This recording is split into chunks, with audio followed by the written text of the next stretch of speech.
Well, welcome back to Fast Friday. Oh, fun. Not the regular show. This is Fast Friday. We're showing you part 2 of Road Trip, that promo, the pilot really, that we made back in 2009. Oh.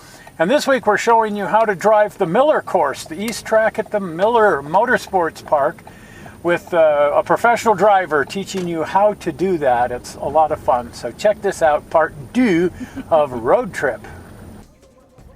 Well, the day starts early here at the Miller Motorsports Park.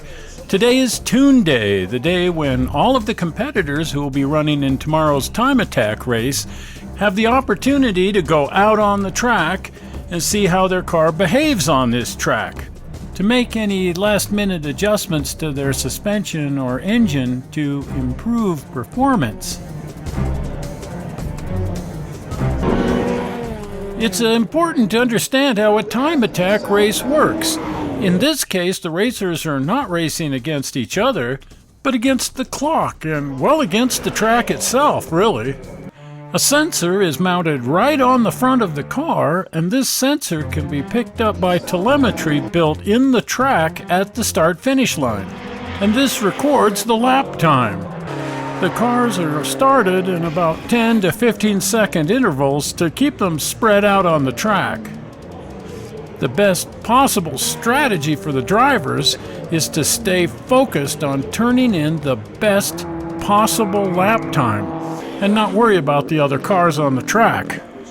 When faster cars do overtake the slower cars, it's in everybody's best interest to let the faster car get by as soon as possible. Keep in mind, nobody's gonna know who won this thing until you get a look at the computer printouts.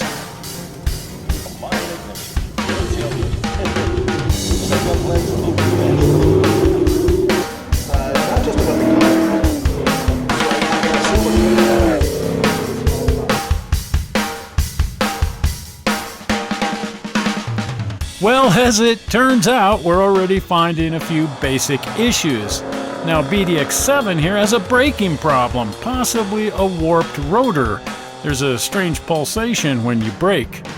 BDX1's just a little loose in the corners. We're going to loosen the rear dampeners and check the air pressure in the tires.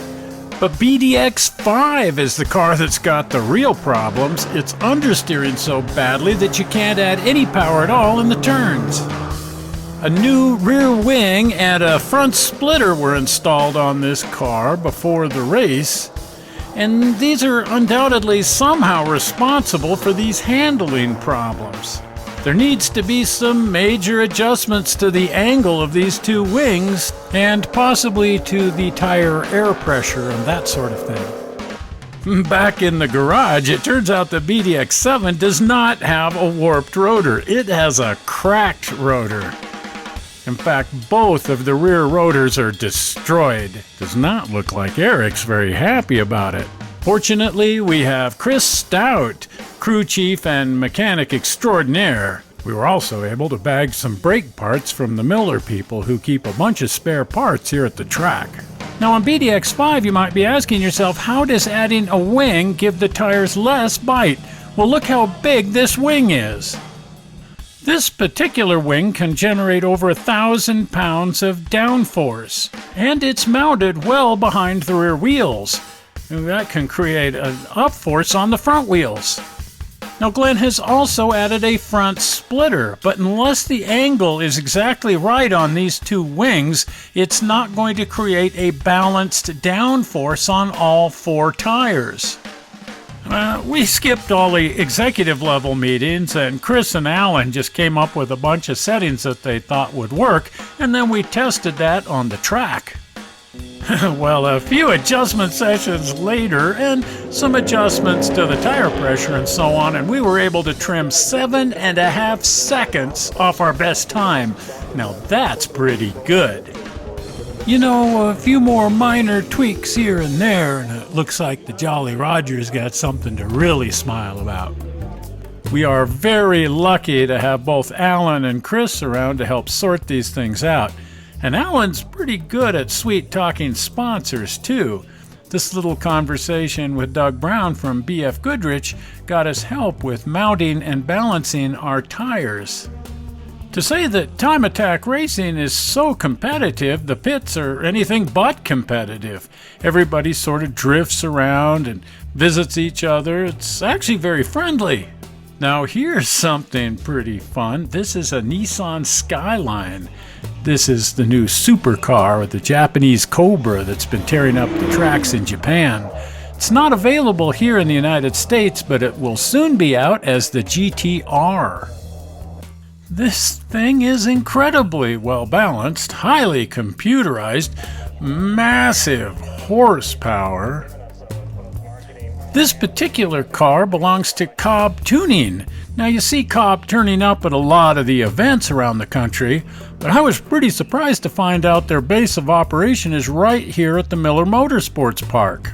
The Miller Motorsports Park is more than just a track. It's an entire industrial complex dedicated to motorsport.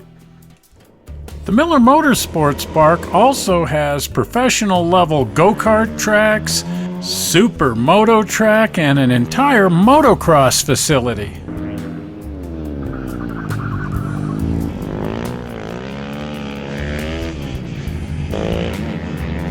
Miller's is also the racing facility for Kirkham Motorsports, manufacturer of probably the best Cobra Replica. The track itself is beautiful and, like all good road courses, just a little tricky.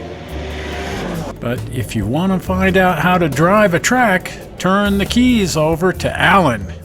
Miller Motorsports Park, one of the newer tracks in North America, and I gotta tell you, possibly the best track in North America for a lot of reasons.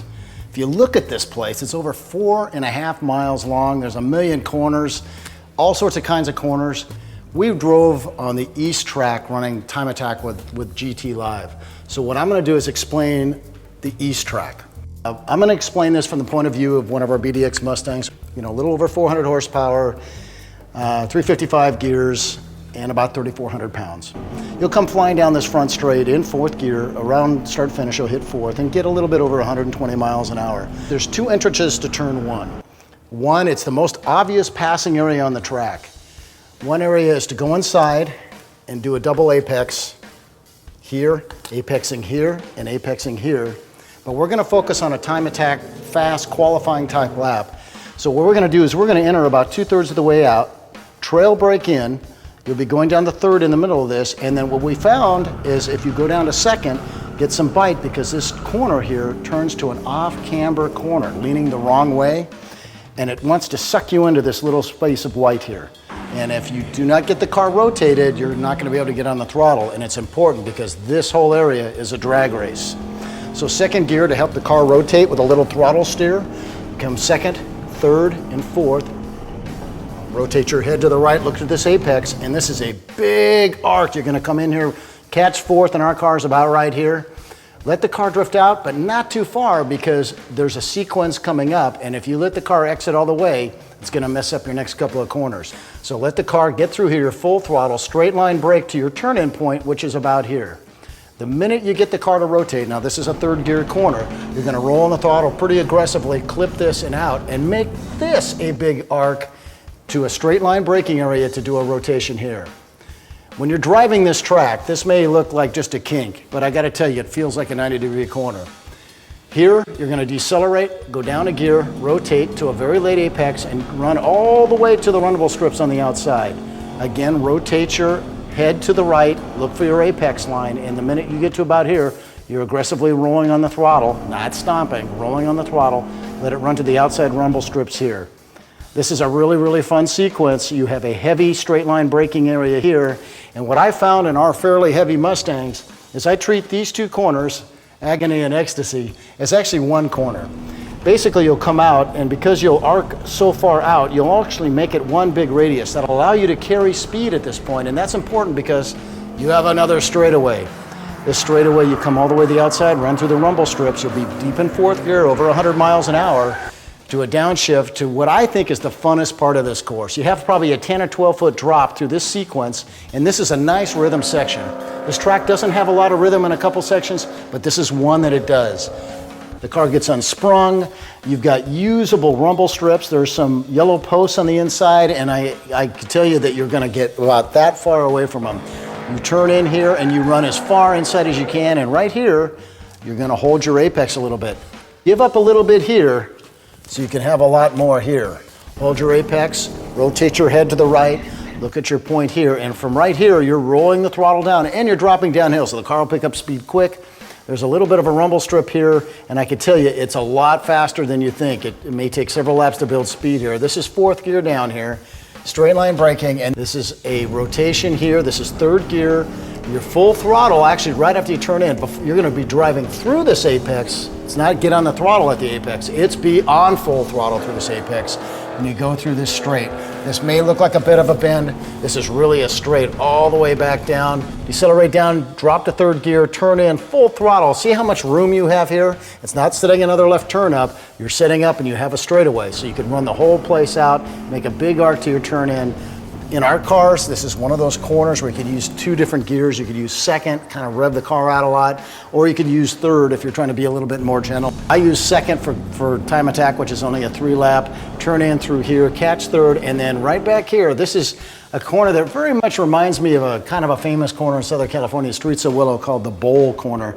This is a bank corner. I'm gonna guess it's 12 to 15 degrees. It's an initial second gear and then catch third before the apex, and you go as fast as you can to the outside. If you do not run out of room on the outside here, you're not taking this fast enough. But if you're going 5 miles an hour faster here or 2 miles an hour faster here, you're going 2 or 3 miles an hour faster here. And there's a lap of Miller, catch fourth, and you're right back into turn one again. Wow, that's really cool. This is really quite the track. Well, stick around. There's something else I want to show you. I think you're going to get a kick out of it, especially if you're into fast Fords. So there you have it, part 2 of Road Trip. We'll be back again next Friday with part 3. You see a pattern? There is a pattern here. Fast Fridays, which is to say, come Sunday, the regular show will be back and you can watch the regular show on Sunday. This is just Fast Friday. We're having some fun with this. Screwing around with cars. Screwing around with cars. Anyway, if you haven't been over to the channel, pop on over to the channel and you want to subscribe. If you're already a subscriber, if you click on the blue button that's about to appear, it'll just take you to the channel. But if you're not a subscriber, you see, when you click on the blue button, it makes you a subscriber. And this makes you cool beyond all belief. It does. You immediately, shades materialize. I don't know how that works, but it just does. So you already zoink, blue button, subscribe, click on that. Makes you a subscriber, takes you to the channel, makes you cool, and gives you the ability to share this with all of your friends because it's that cool. Well, we're not sure how you found this movie on the internet. We hope you didn't find it boring, and we will see you here again Sunday with the regular show and Friday with part 3 of Road Trip. See you then. Bye-bye.